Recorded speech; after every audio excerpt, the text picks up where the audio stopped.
hello everyone गासिबो खुलुमबाय नोंथांमोनखौ बे आंनि गोदान भिडिअ गासिबो बरना थाबाय आरोना स' दिनैहाय 1 जानुवारि 2025 नि थ' दायो जोंनिया प्रग्राम लायो नालाय ओमफ्राय दा बेयावनो थांनो थाखाय आं रेडि जादों फुरा दख'ना सख'ना गानजोबनानै रेडि जाबाय आरोना दायो गिर्जायावहाय थांसै ओमफ्राय गिर्जायाव थांनानै जेसे हायो आं नोंथांमोननो आं शेयार खालामगोन आंजों लोगोसे दिनैनि प्रग्रामखौ नोंथांमोनहाय आं शेयार खालामगोन आरोना थ' जायफ्रा आंनि भिडिअखौ नायनो इन्टारेस्ट मोनो नोंथांमोना आंनि भिडिअखौहाय नायलांबाय था आरोना थ' बिदिब्ला स्टार्ट खालामसै फुरा नोङो आदै गारि लाङानो फुरा थांसै आरोना आयाव दख'ना गानना जि गाखोनो बायोलां फुरा थांसै बारबा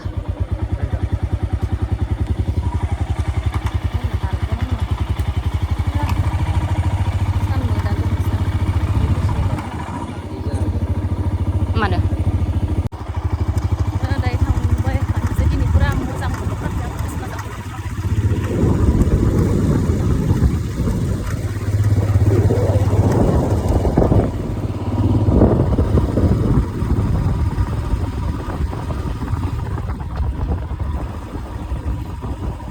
ओरैबायदि महिमा गोनांखालै दसे माबाखाबाय आंखौ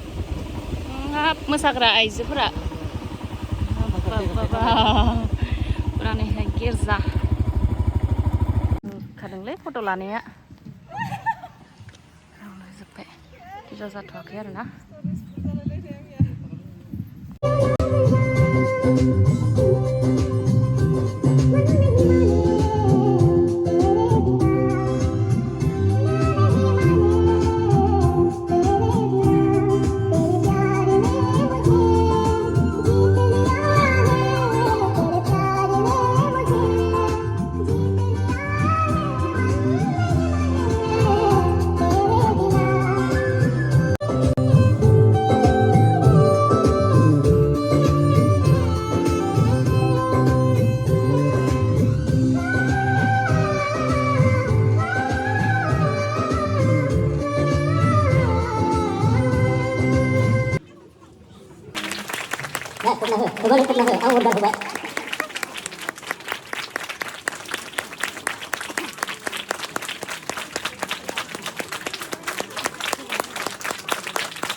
बहुत बहुत धन्यवाद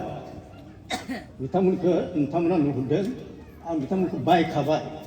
आं थेबा गाबहैनांगोन बिसोरो धन्यबादसो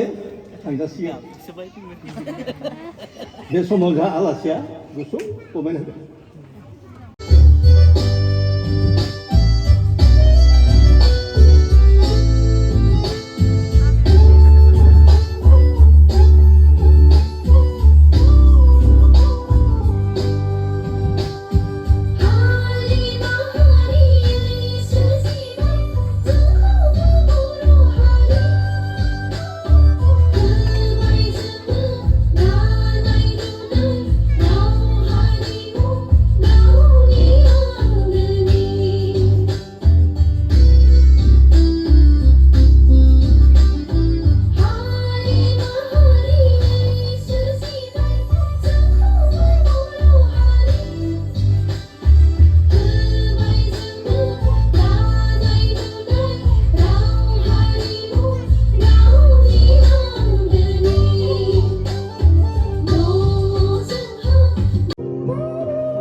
आरो सासुन्दा बिथाङा एकदम बोराय बैसो रिटायारमेन्ट बैसोहालागै बे मन्दिरखौ दैदेननांगौ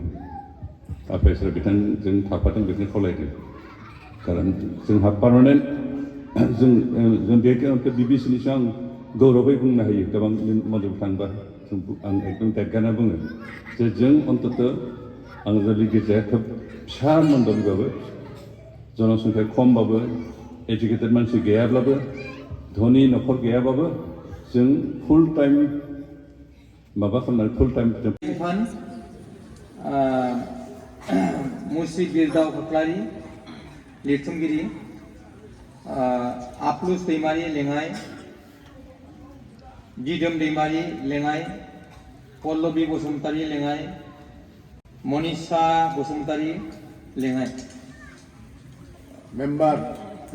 एडुकेशन डिपार्टमेंट आरो कटा खांग्राफोर पल्लबी कटा खांग्रा दान खांग्रा बिल्डिं फान्ड आरो कटा बेखौ खाङो निपन दैमारि पेरस दैमारि बिनोद बाग्लारि गान्दा बसुमतारी हामान बाग्लारि बिथांमोना कटा आरो बिल्डिं फान्ड खांग्राफोर आरो मावथि बिफान सायख'नाय कमिटि देग्लाय बेखौ सायख'ना लादों नन्देश्वर दैमारि दिमास दैमारि आन्दोला गैया फैगोन बे भुटान बर्डारनि आरो बे साब्रै बेक्तिया भबेन बिथांमोना बे 2025 मायथाइनिफ्राय 26-27सिम बोसोरथाम नङा होमबा बोसोरथाम जि बिभागाव दायित्व मोनबाय बे बिभागाव गोसो होनानै बोलो खाफ्रानानै मावनो थाखाय सायख'नाय जाबाय बेयाव बर'फोरनिफ्राय सासे आइजोफोरनिफ्राय सासे प्रस्ताब आरो थांखिनाय आरो नाजावनाय खालामना लादो दे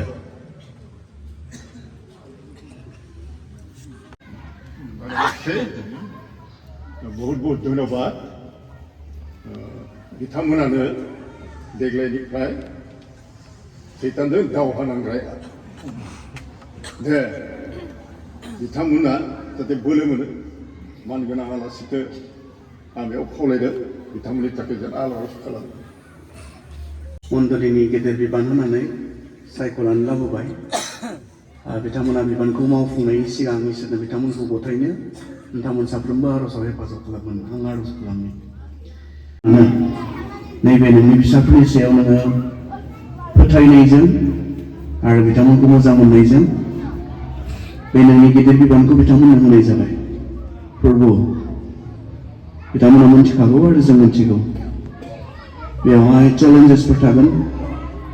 समायजाफोर थागोन माब्लाबा निराशा जानायफोर थागोन नाथाय बे गासैनि गेजेराव बिथांमोना नों होनाय बिबानखौ मावफुंलांनो हागोन जेब्ला नों बिथांमोनजों नागाराजासे लोगोआव थागोन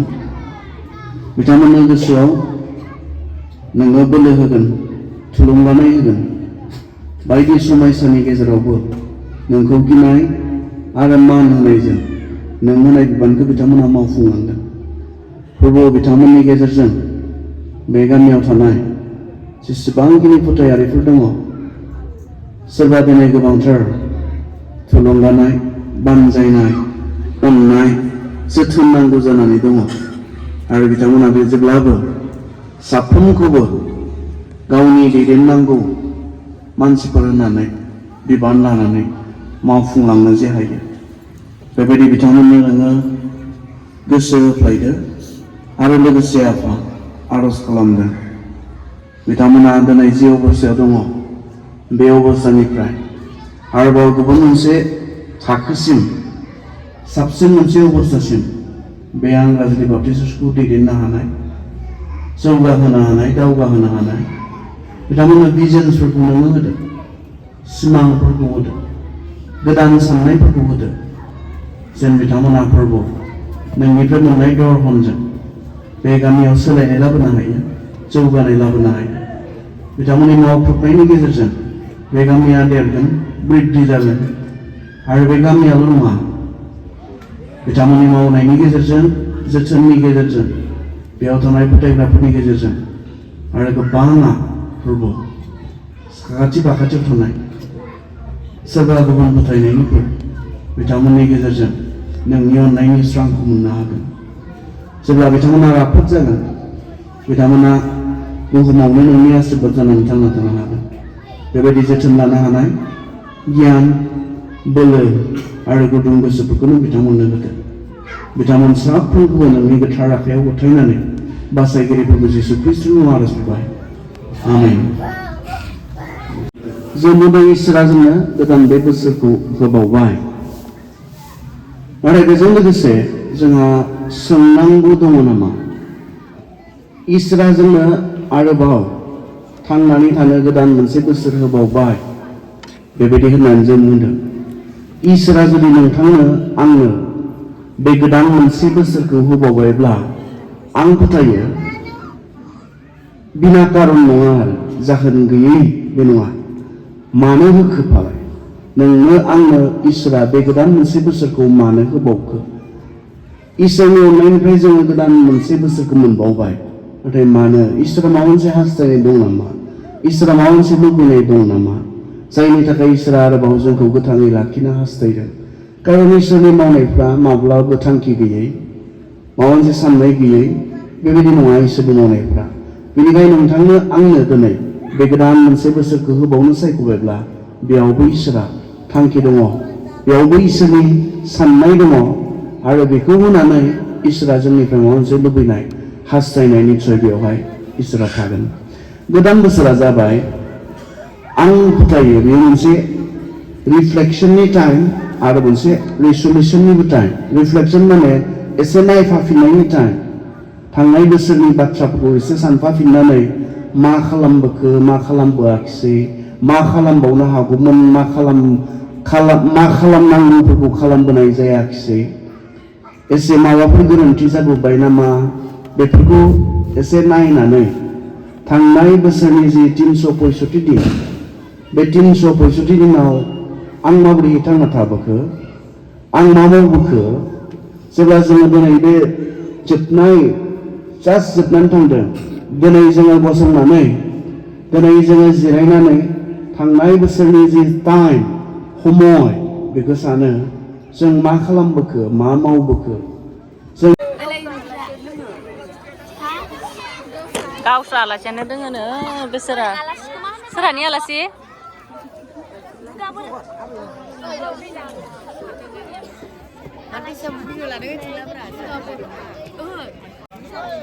ए दुगा थेफा दुगा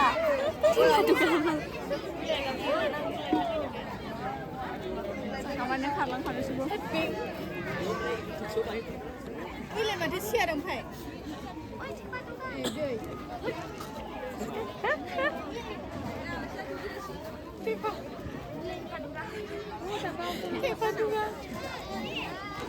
मा दुगा रायजागोन मिया हराव रायजानायखौ गोसोआव गैया दां आय आखाइखौनो गासैबो नुदों बेयो लकेल दाउना बयलार दाउ लकेलानो लाब्रा लाब्रा रानग्राया बेदरसो खावना लाना हैनांगौ नोङो मुनि प्रिया वाव खाब रानग्राया